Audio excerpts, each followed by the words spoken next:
What's up, everybody? This is Will. Just a couple of quick notes before we hop into this episode of the podcast. I want to remind everybody that you can certainly leave a review of the podcast if you're enjoying it on your favorite podcast player app, or you can leave one directly on our website, podcast.lovablesurvivor.com. All the ratings and reviews really do help the show grow, and we'd really appreciate it. Also, if you're interested in learning more about the community that we're building, you can go sign up for updates and details at vip.survivorscience.com. And without further ado, let's hop into this week's episode. Hello, everybody. My name's Will Schreier, and welcome back to another episode of the Lovable Survivor podcast. Today is episode 14 of the podcast, and it's a big number because very few podcasts make it to episode 14. Believe it or not, I think it's like 70% of podcasts do not make it past episode 14. So today in our episode, we're going to be talking about social and emotional tolls as a direct result of the stroke and a lot of the invisible side effects that could be associated with stroke. It's often overlooked. It's unspoken a lot of the time, not really talked about by therapists. Yeah, it's just a big part of the equation that kind of quietly sits in the corner. And if you're lucky, you start to work on it yourself. You start to realize there are things, you become aware. But there's a lot of sneaky social and emotional and behavioral changes. And it's something to be mindful of. And something I think we need to talk about more in the stroke survivor and brain injury survivor community. Yeah, there's a lot of why, a lot of questions, a lot of social, like I said, a lot of social and emotional behavioral changes, things that don't really make a ton of sense. You know, and probably the biggest part of this and why it goes kind of unspoken about a lot of the times is because, honestly, I don't think as survivors, I think we might feel ashamed. We might associate it with other things. We may not really know why, and we're not really talking about it. So if we're not talking about it and sharing with caregivers, with therapy teams, with each other, it's going to be difficult because I think we can all see the visible, tangible, physical effects of the stroke, right? And those are kind of they always say whatever's more visible is more easily understood. And I think it's so different here. I mean, walking, obviously a big topic. We all, if we know we have the ability to get back to walking, yeah, it takes time, but it's a thing, right? For example, my right side was paralyzed. My hand was very weak in the beginning, but there were signs that it would get better over time. And it has, and that's true. But again, going back to the invisible sort of inward emotional social behaviors, there are lots of things that I think for even myself, I didn't really in the beginning associate it necessarily with the stroke. And I'll go into what that means, but I think this is a big topic, something to be mindful of, something I think we need to talk about on a regular basis. I know a couple episodes ago, I did talk about the emotional roller coaster, and we talk about emotions and a lot of different things on this podcast. But yeah, so I want to dig in a little deeper this week, again, on the social and emotional stuff, because it's not really talked about a lot. And I think, again, like I said, we need to kind of bring this to the forefront and just help make other survivors who may not be aware of this, and even for ourselves, I think talking about it over the long term. And again, I said it was sneaky because I think sometimes it's overlooked by all of us. Sometimes it just sneaks back up, right? I'm thinking of like imposter syndrome for anybody that's in business. Maybe you're an entrepreneur. Maybe you work for somebody else, but I think we all go through these phases, right? Where we think we've beaten imposter syndrome and then it rears its ugly head. So, again, lots of things to talk about in this episode. Just before we really dive in here today, I want to remind everybody that the new website for the podcast is live. You can get show notes and details and ask questions over there. You can hit me up on social. There's a bunch of new stuff there. And also, I just want to point out that the newsletter is available. I'm going to start sending that out here in a couple of weeks on a regular basis. I would really love to make it weekly. I don't know that I can keep up with weekly, so I'm going to say every 2 weeks to start. I don't want to be the annoying person that sends newsletters that people hate, because I feel like some people really abuse it. Probably why I've been so slow to get into it, but now I'm really trying to take what I talk about here, put it in newsletter form, kind of recap if you missed an episode or, you haven't yet listened to an episode, get some details, see if you want to go back and listen to the episode or, see what happened that week. And again, there are other things that may not be on the podcast that I either forget to bring up on the podcast or haven't yet fully dove into. That's kind of on the horizon. Really good stuff. I think you'll enjoy it if you enjoyed this podcast. So again, that's podcast.lovablesurvivor.com. Newsletter is up in the top menu bar or over on the right-hand side. You can sign up for it. And yeah, they'll start going out here in a few weeks. So yeah, let's hop into this episode without, further ado. So when we talk about social and emotional behaviors, there's quite a few things. And I'll just hop into the first one, but actually, let me kind of go over it. So what I want to talk about is like after stroke, if you have a brain injury of any kind, there's obviously the immediate frustration, there's anger, there's sadness, there's grief. These are what I would consider, and I think others do, kind of normal emotions. They're not necessarily the desired emotions that we want to have, but they are understandable once we wrap our head around what's happened. It can be explained. We could explain it to ourselves. We could explain it to others. And I think really what this is about is that these hidden sort of emotions, these are obviously pretty obvious to almost everybody involved, but, let's not make light of it. Not everybody is going to be paying attention. People have their own lives to live. They care very much about themselves. I'm sure they care about you as a loved one, but they forget, they don't realize, and it all makes sense when you go back and probably think about your own situation. But there's this emotion in the beginning, you're emotionally vulnerable, right? And there's a lot to it. People perceive you potentially as weak. A couple episodes ago, we talked about going back to work. There's a lot of things here tied to emotions and social interaction that is, can be tied to work. So again, there's a lot of behavioral things and psychological things. And, I'm not a doctor. I'm just trying to point out these things that are really difficult initially to wrap your head around. And I think one of the big ones for me personally, I don't know how others feel about this, but with the emotions of frustration and anger and like sadness and grief, they're all normal. But after your stroke, again, they're not really desired emotions. They're perfectly normal. They're going to happen.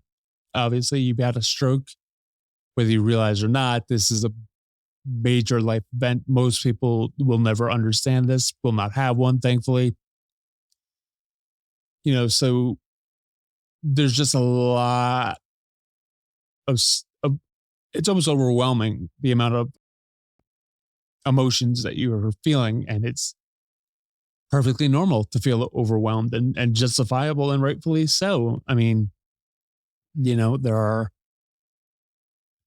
think it's important to remember that this is not just, a brain injury is not the same as a torn ACL, a broken thumb, a broken arm, even a broken leg. I mean, these are all can be dramatic or traumatic or both,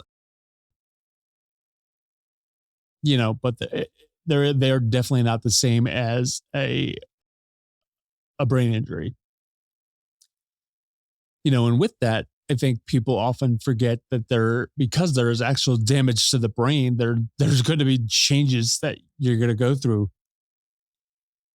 Again, you're feeling those feelings of anger, frustration, sadness, and grief. Like, I mean, think about the frustration you feel. I can remember, I still feel it like 3+ years in. I think what's unique about a stroke is that you can likely remember how everything was prior to your stroke, how your body was able to do certain things, how took for granted, really, things like walking. I don't think people realize how complex walking is until you find yourself being a stroke survivor or a brain injury survivor and you're wheelchair bound and then you're relearning how to walk. It sounds funny, but it's a BFD. It's a big fucking deal. It's a lot more work than people realize to get back on your feet and walking. And now I'm going from the walking to the running stage, and my running is still very much awkward. And this top of mind because I just got off the treadmill and I realized, oh, well, that's good. I'm making progress because I have been running for over 200 days in a row, but just recently, like the last week or so, I've been testing out the treadmill just to see, really to help me improve my running and my stride. Just something I'm working on that not a big fan of the treadmill, but it's not the worst thing in the world anymore. And initially I couldn't even really do it because I felt very awkward and clumsy. So this is, that's not tied to emotions, but it's, you feel different in a lot of ways, emotionally, physically, spiritually. Like, again, these are all justifiable we all know the reasons why we feel a certain way, but it's hard to kind of explain to others who are not going through it or haven't gone through it, how difficult it is to kind of deal with these emotions and frustrations. And, it is fairly difficult. Even if you're really good at handling emotions, I think it's still a really significant change in your life. And I was again reading that book, Hope After Stroke, where I kind of got some of these ideas. You realize just how fragile life is when you go through something like this, when you have a major life event. You know, just how fast everything, like you hear it all the time, and people say it all the time, but until you go through it, you really don't realize how life changing it truly is. And I laughed because I was thinking about one of the examples in the book. It's like, yeah, I mean, a lot of people think I'm pretty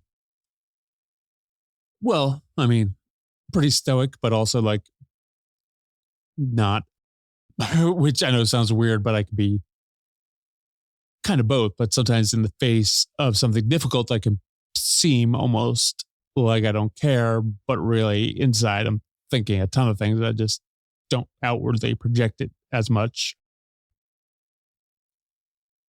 I think that you see that change in a lot of people. It's not just me, but I think the important thing here is that, like, when you again go through an event like a stroke or a brain injury of any kind, you know, those events have a way of turning up the volume on emotions. So there's going to be changes. You're going to feel them. Your loved ones are going to feel it. Your caregiver, caretaker, family. And I think what's important here too is that, and we'll talk about some other kind of things along the same wavelength here, but I think it's important for family to understand this. So you, as a survivor, I hate to put the burden on us because I feel like we have enough to deal with, but I feel like it's also important to be communicating this with family and loved ones because, again, these are brain injuries. These are really complicated. The brain is, we're getting there, but it's still, I hate to say it, but everybody's brain is different, right? It works differently. The human body, people process things differently. They have different emotions. They react to things differently. All these different things. It's really, you know, everything. I think after a stroke or brain injury, everything is heightened. But I think it's also like because this is a brain injury, because your brain is literally affected by what's happened. There are going to be little weird things that are going to creep in that you're gonna just you may not even you may recognize it at the beginning. You may be like, oh, that's weird. That's doesn't. I'll give you an example. I love my wife, right? Used to love holding hands. Have no problem holding hands. I'm 6'8", 325 pounds. Holding hands is something that it was like an easy win with my wife. She likes holding hands. It's something that I'm trying to work on. It sounds really dumb, right? You're like, what's the big deal about holding hands? Well, I don't know. It's just like a thing. I used to love holding my wife's hand. It's just a thing I'm getting better at it. I'm trying to work on it. It's a very sort of, I think on the spectrum of things, it's minor, but I know there's something changed because of the stroke in my mind. Like, I'm like, well, holding hands is no big deal. And it's not really, but I have these moments where I'm just like, oh, like, I love my wife. Holding hands would be an easy activity for me to get those, sort of freebie husband points, right? I don't know what to tell you. It's just like a thing that, again, I'm working on it. I'm sort of, and this is a thing with a lot of things with emotions when you're kind of, going back to all this, when you're sort of reintegrating with work, when you're hanging out with family, some of this was also confusing to me because after I got out of the Big Brooks down here in Jacksonville, Florida, where I went to rehab the two separate times before coming out. So I went there January 2020 after my stroke in December 2019. Came out, went back to the hospital, got diagnosed with MS in February of 2020, went back to Big Brooks, and then I came out right as the lockdown hit, as the world changed for forever from COVID. So some of these things, when it comes to socialization, it was like, well, I don't know. Is this because of COVID? Is this because, I had a stroke? Is it because of the MS? Like I didn't know. I think back to it, it's like, well, I don't know what to make of it because everything was so weird and messed up worldwide. Like on the one hand, I'm kind of grateful, not grateful. That's kind of a weird word, but being a young stroke survivor, I think COVID helped in a way because I didn't feel like I was missing out on the world when I was going back initially to do the work and kind of recover early on. So that first year after my stroke, really everybody was dealing with a lot of things. So everyone was on lockdown, even here in Florida. So not only was I missing sort of that socialization part, but also so was everybody else. So it was a weird time to have the stroke, I think, is where I'm getting at it. But it was also hard to tell, again, what thing was related to stroke, what was related to MS, what was related to the state of the world at the time. We were all having all sorts of feelings. Like I'd worked from home for a decade already, so that wasn't new to me. But my kids were home from school. It was just really bizarre. So that played a role in things as well. But I think it is important to acknowledge that, you know,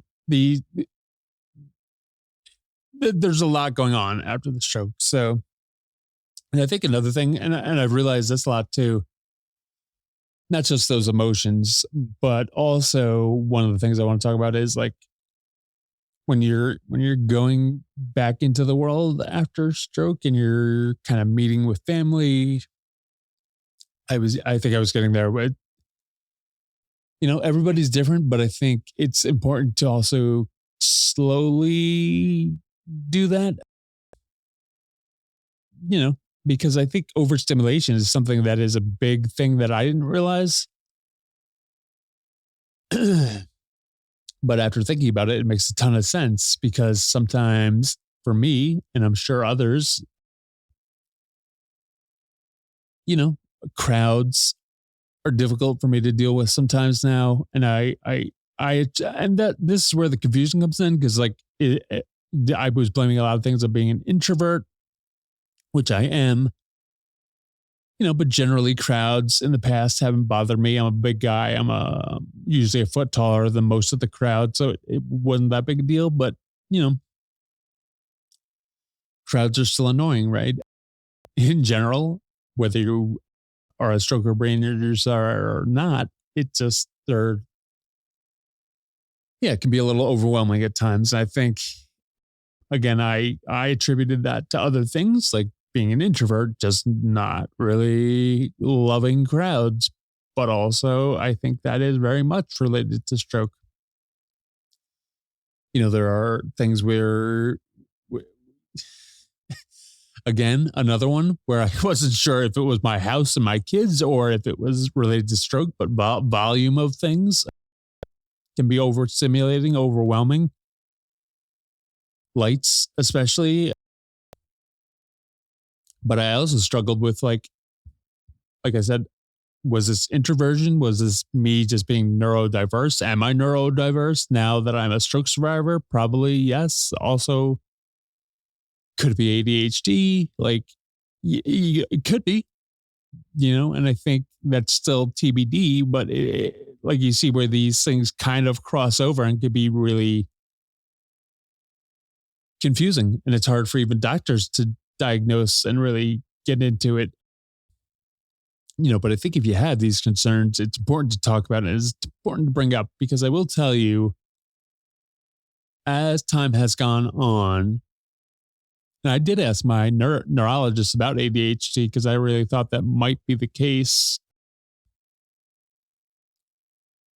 and I just happened to fall into an area like I couldn't get a call to get an appointment. So for months, I couldn't get an appointment to see anybody.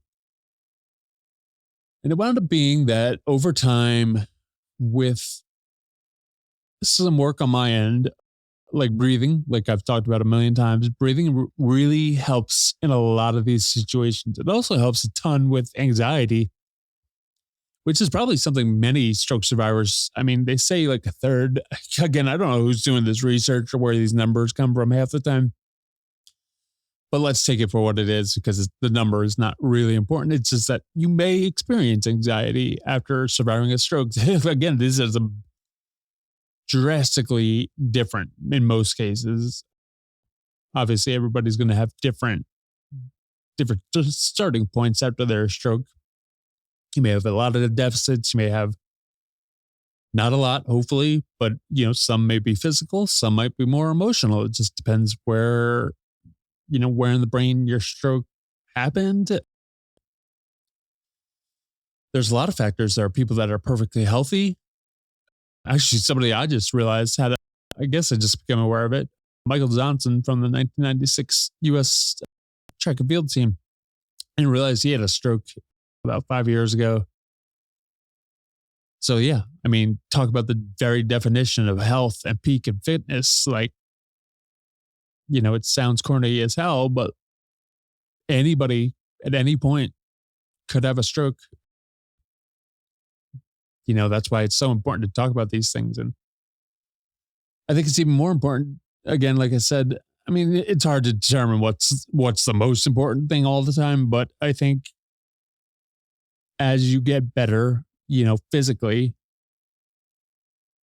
I think ideally you're trying to do work to better yourself in all areas post stroke, right? You want to get healthy. You want to do the best you can to avoid having another stroke. There's no shortage of work to do. You could make being a stroke survivor your full-time job. I feel like at this point it is my full-time job. I mean, obviously I do this podcast, I do a few other things, and I'm working on building out the community because I feel like it is so important, because now that I've really, you know, gone down the path to decide to do this podcast on a weekly basis, I'm doing a lot of research. I'm doing a lot of work on myself. Still, I'm realizing just how involved it is and how much collaboration is really could be a significant, helpful piece to this puzzle. I mean, again, family and loved ones are amazing. They are usually there every step of the way. But what if you don't have that support system? What if, I'm thinking about when I left inpatient rehab the first time, I still couldn't walk when I left the hospital. After a month after my stroke. I mean, it does take a lot of time. It takes a lot of time and effort. And I was in a situation where I could get family to help, but like it's a big toll, right? And I would say I'm pretty independent at this point. I could certainly handle myself for a week or so. I could definitely handle the kids, but when my wife goes away for more than a week, I'm like stretched pretty thin, but it takes a lot, and it's not easy. And I think actually sometimes, I was thinking about this the other day, sometimes I'm concerned that when people who I know when I speak to people, whether it's on Zoom or in person, I sometimes worry that people think I would be normal when it comes to stroke survivors. And I don't think most people, even the people that know me very well and know me from the day I had my stroke till now, this is not to sound like an ass, but like, I can't tell you how much work I mean, the amount of hours I have put into getting to where I am, and I am not nearly what I would consider 100%. I think I would still say I'm probably 80, 85 ish. And, we're nitpicking probably at that point, but all right, 85, but there's still a good 15% I'm not fully at or where I want to be. And so I am now 40, had my stroke at 37. Yes, I'm younger than most. That does sort of put me in a good spot, but I didn't start in a good spot. I was talking to my team last week, like I was such a mess after my stroke, and I was like a mess right up till that last quarter of 2019. I knew something was going to happen. I didn't know what. I wasn't certainly expecting a stroke, but like I could think back to it now, and I was just like, it's easy to laugh about now, but I look at those pictures back then, and I'm lucky to be alive, honestly. Like the prior bad habits that I had, I feel very fortunate and very lucky. And I think a lot of survivors do. But again, if you don't do the physical and emotional work, and I think these are both, I'm going to say both. It's not just the physical. Obviously, that helps you in some areas because sometimes that mental work is difficult for people. They have to really examine themselves and their actions that led up to that, maybe they're struggling with after. I do think sometimes that I got lucky in the sense that like, okay, I had my stroke and I immediately stopped. I no longer, since my stroke, I've not had a a puff of a cigarette, a sip of alcohol, like nothing. Like I just dropped everything that was insanely bad for my health, went away. I mean, I think the only thing I haven't dropped is cheese, if I'm being honest. But I got to go earn that cheese every damn day when I go running. So, same thing with the coffee. I haven't given up coffee. I'm still a parent. I'm just a stroke survivor who is a parent with a wife. Coffee is still a thing. They were offering it to me. I've always felt okay about coffee because they always said, if you take all your medicine, if you're doing all the work, you can still have coffee. I'm sure we could debate on another show how good is coffee for you. I don't care. Like I'm doing enough work to earn the coffee. I'm going to have coffee, and that's how I feel about it. Just the same as cheese. But again, this is kind of like, I know we're going a little bit deep again. I know this podcast is called Lovable Survivor. I want to make it fun and enjoyable, but I do feel like this is kind of, again, this is a topic that I think we need to talk about more. And I sort of just reminded about it this week. And it's such an important part. It is complex. There are many layers to, handling your emotions and feelings. And it's not as easy. I feel like sometimes, again, I make it too easy. Like not everybody likes to talk about this stuff. Not everybody does talk about this stuff. People have different backgrounds. They have different families. Some people feel fine talking about it. Some people just don't like dealing with it. I'm not sure that I was one of those people that like dealing with it prior, honestly.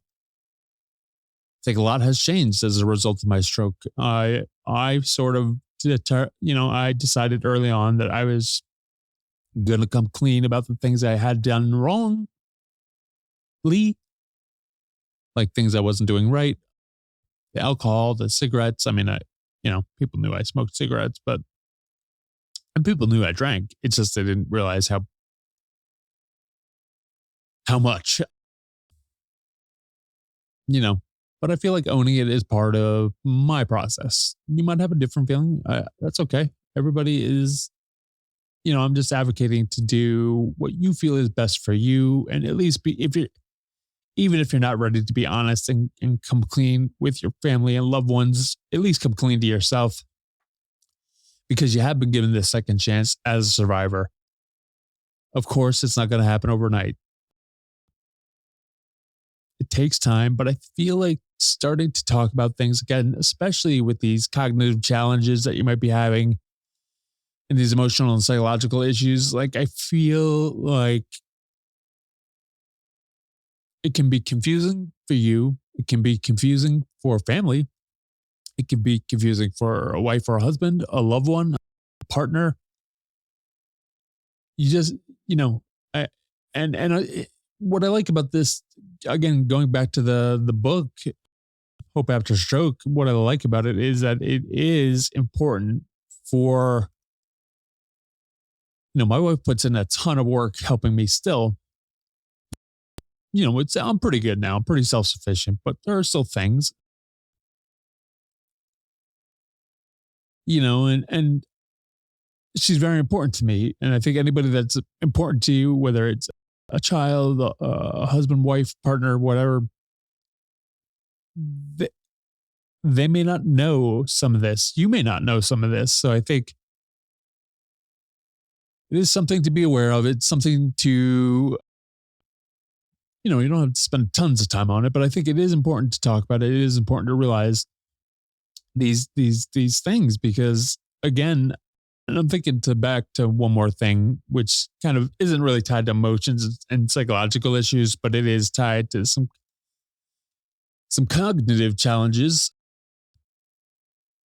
And we can dive into this more next time, but cognitive challenges falls into that invisible thing. And one of the things I'll talk about is, I think, again, early on, you're so wrapped up in what's happened, trying to get back to some sort of normalcy obviously, now looking back, I rushed probably myself. I'm sure we all rushed. But over time you realize, this isn't quite right. And you might be asking yourself, or you might be thinking to yourself, but nobody's talking about this. So you don't really, you're very unsure. I've talked to doctors. I'm not afraid to talk to doctors. I ask questions. And I think sometimes we're not even hiding it from ourselves. It's invisible to us because, like, I've noticed at times I'll be slow to a thing.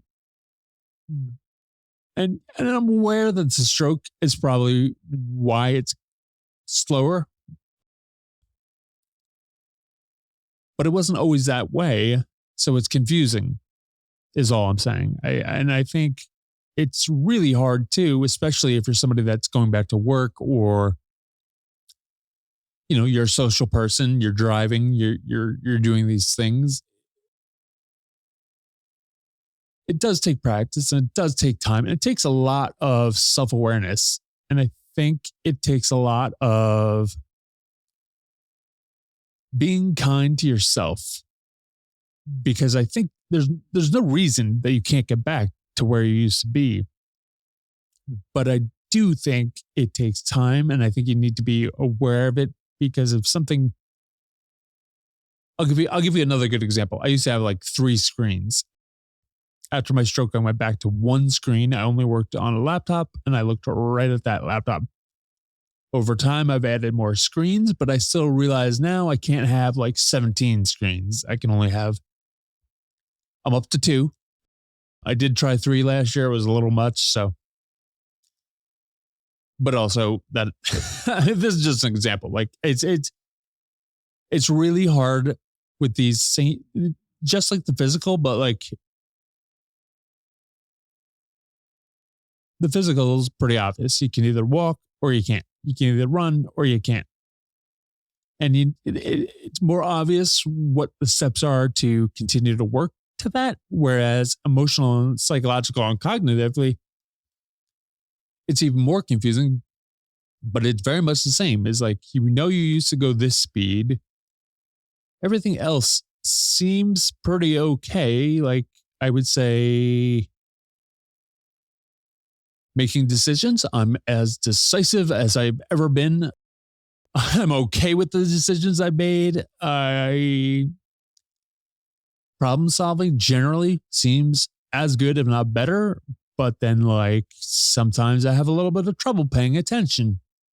And again, where it gets confusing is it because I'm not interested in the thing? Is it because the stroke just like affected a little section of my brain that says, like, well, I gave you back making decisions and problem solving, but paying attention is now, and it's that fine line. Is like, is it a cognitive issue related to the stroke, or is it potentially ADHD or something else? And I think that is really why I was bringing this up today.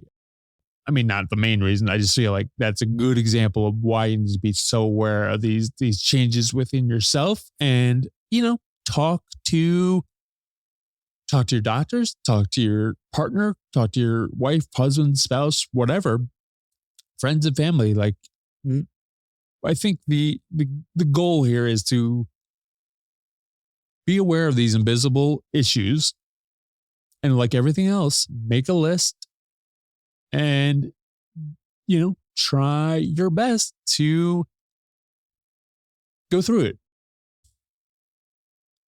And again, I will say it one more time before we wrap this one up, but, just be mindful and aware, because a lot of these things,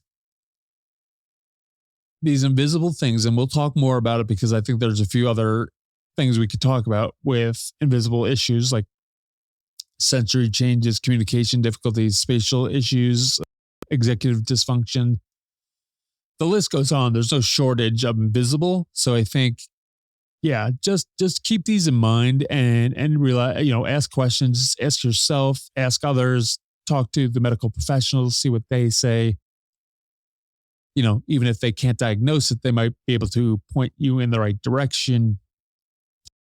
I think there are things you can do to work on those kind of things. So anyways, we'll wrap this one up. Before we go though, I don't have a whole segment, but I did want to mention two things this week.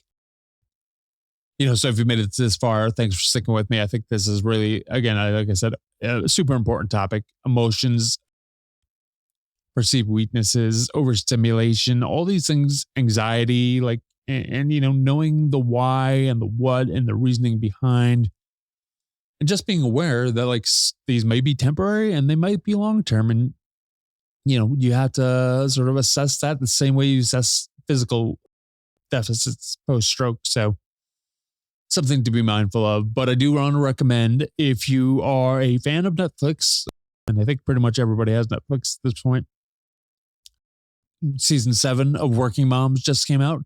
Phenomenal. Haven't finished it yet. It's the one show I don't binge because I really enjoy it. So I sort of savor the episodes. I think it's great. I think it's a really fun show. Definitely not for everybody, but I think if you are, a stroke survivor, you probably have lived this life already, or you might be in the middle of it. Great show, 7 seasons, going into season 7. I don't know if there'll be more, but I'm really looking forward to wrapping that up this week. And then again, another, mindless thing to watch while, if Working Moms isn't your jam, but you love sports. We just had the NFL draft. That was pretty decent this year. Lots of interesting picks as always. But the NBA playoffs have been fantastic thus far. Really excited about the Knicks. They lost game 1 to the Heat, but I'm excited to see them. I'm excited to see the series. We're on the Western Conference. LeBron James and the Lakers against Steph Curry and the Warriors should be really a great series. Anyways, those are just kind of 2 random recommendations this week. I do have some books I'll recommend next time. But yeah, like I said, I think we'll leave it there. We'll talk more about kind of emotions and maybe a little bit about, going into some of those other lesser talked about, I think, invisible deficits post-stroke. But I do, if you have any questions, thoughts, hit me up on social. Definitely let me know. Hope you found this episode valuable, and